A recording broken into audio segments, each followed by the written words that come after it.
புகழ் வாழ இவர் கற்றாத்தொழாவினை மனவிசை ஏற்றினான் மனவிசை என்றால் மனவிசை நீடு வாழ்வார் நீடு வாழ்வோம் நீடு வாழ்வேன்.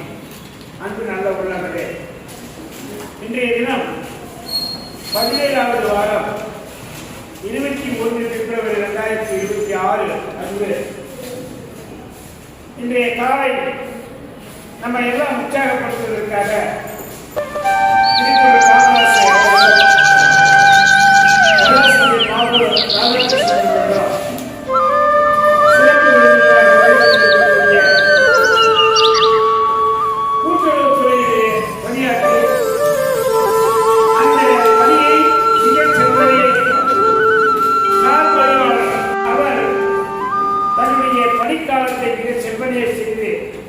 பணி நிறைவு பெற்று மனநிறைவோடு உங்களை எல்லாம் காண்பதற்காக வருகிறார்கள்.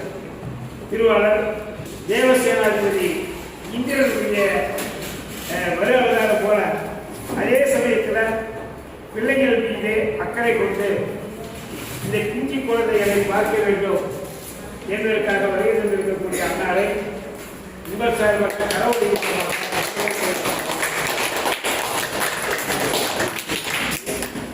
இந்த சிறப்பு விருந்தினரை அறிமுகப்படுத்துவதற்காக நம்முடைய திருக்குறள் காமராசர் ஐயா அவர்கள் இப்பொழுது அகர முதல் எழுத்தெல்லாம் கற்கே கசனரை கற்பவை கற்பதி வைக்காதது கற்க வெள்ளத்தனியும் மலரிக்கும் மனதும் உள்ளத்தும் முடியாது செய்க பொருளை செருந்த செருக்கருக்கும் நிகழ்ச்சி புரியுது எந்த பொழுதில் பெய்தும் தன் மகனை சார்புடனை கேட்டார். அன்பு மாணவர்களே, இருபாலாசிரியர்களே, இந்த 17வது திருக்குறள் திருப்பணிகள் இயக்கத்தினுடைய வகுப்பிற்கு சிறப்பு விருந்தினராக வந்திருக்கிற என்னுடைய கீழ்தகை நண்பர் ஒரு சாலை மாணவர்கள் நாங்கள் 2 பேரும். நாங்கள் 2 பேரும் நீங்கள் எப்படி முதல் பெஞ்சில் உட்காந்துங்கிறாங்களோ அதே மாதிரி நாங்கள் எதுவுமே ஒரே பெஞ்சில் உட்காந்து படிக்க வந்தேன். இன்னமும் அந்த நட்பு இருக்கு, சரிங்களா? அந்த அளவுக்கு கல்வியிலே நாங்கள் போட்டி போட்டு படித்த காலம் தான் உண்டு. 2 மதிப்பெண் 4 மதிப்பெண் போட்டி போடுவோம். பாண்டியன் ஒரு கட்சமாக ஏற்பட்ட ஐயா வந்து கூட்டுறவுல சாதனைகள் வந்து நீங்கள் ஸ்கூலுக்கு முன்னாடி தான் வீட்டு எப்பயுமே வந்து போகிறது பார்க்குறது எல்லாமே நடக்கும். தன் கல்வியாக தன்னை வாட்டிக்க மாட்டேங்கிறது.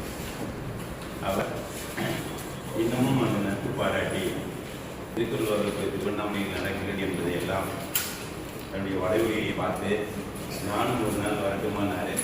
2 நாள் வீடு வரலாம் போனேன். இன்று நம்மையெல்லாம் வருகை வருகை பள்ளியில் சிறப்புரையாற்றுமாறு வாருங்கள்.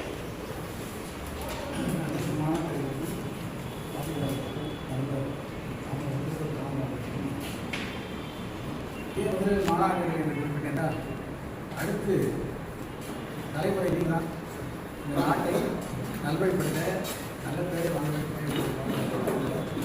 நல்ல திருக்குறள் வழியில் நீங்கள் வாழ்ந்து அனைவருக்கும் நன்றி வெள்ளத்தனையாக வளர்ந்த மாநிலம் உள்ள தலைவர் இந்த குரலை பொறுத்து எல்லாருக்கும் தெரியும் இல்லையா?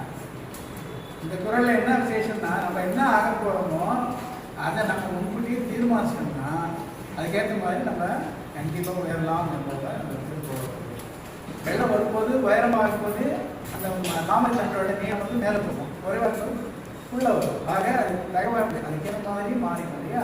அதுபோல் அப்படி எந்த சூழ்நிலையிலும் நம்ம கல்வியில் இருந்து கொடுக்காம நம்ம வந்து வேலை அடைகிறவங்களுக்கு நல்ல கல்வியை படித்து பெரிய வேலை செஞ்சு நாட்டுக்கு நம்ம பங்களிப்பாக நிறைய தரணுன்றதை உங்களுக்கு தெரிவிச்சுக்கிறேன். எண்ணியாக எழுதுவர் எண்ணியர் ஆகி குரல் படிச்சுக்கோங்க இல்லையா? என்ன ஆகணும் நினைக்கிறோம்? ஒரு மருத்துவர் ஆகணும், இன்ஜினியர் ஆகணும், ஒரு ஆசிரியர் ஆகணும், அடுத்தது இன்னும் நிறைய படிக்கிறது. இது எல்லாத்துக்குமே நம்ம வந்து வரைக்கும் தேவை வேண்டாம். என்ன வளம் இல்லை என்று திருநாட்டில் ஒரு குரல் பாடினாங்க. போல எந்த திருக்குறள் எல்லாம் சொல்லி பார்க்கலாம், அறம் பொருள் இன்பம் எல்லாமே இருக்கு. திருக்குறள்ல முதல்ல அண்ணா பாடலாம். யாரு திருக்குறள்? ஏன் அண்ணா நம்ம தமிழ் பழமொழி, நம்ம தமிழ் கலாச்சாரப்படி அறம் செய்ய விரும்பிட்டு அம்மையார் சொன்னாங்க. அதனால அறம் என்பது முதன்மை அற வழியில நிற்கணும் என்பதற்காகத்தான் திருக்குறள்ல முதல்ல வந்து அறம் இதை பார்க்கிறாங்க. அதுக்கடுத்து பொருள். சரி, வெறும் அறம் மட்டும் நிற்கிறாங்க, நல்ல உள்ளத்தோட, அதாவது ஒழுக்கத்தோட இருக்கிறோம். அது என்ன வேணும்? பொருள் வேணும் இல்லையா? பொருளிக்கணும். அற வழியில பொருளிக்கணும். அற வழியில பொருளிக்கு இன்பம் இன்பம். எதுக்காக பொருளிக்கிறோம்? எது சம்பாதிக்கிறோம்? சாப்பிட்டு நல்லா இருக்கணும் இல்லையா? அந்த அறம் பொருள் இன்பம் என்பதுதான் இதனுடைய இது. திருவள்ளுவர் அழகாக இருந்து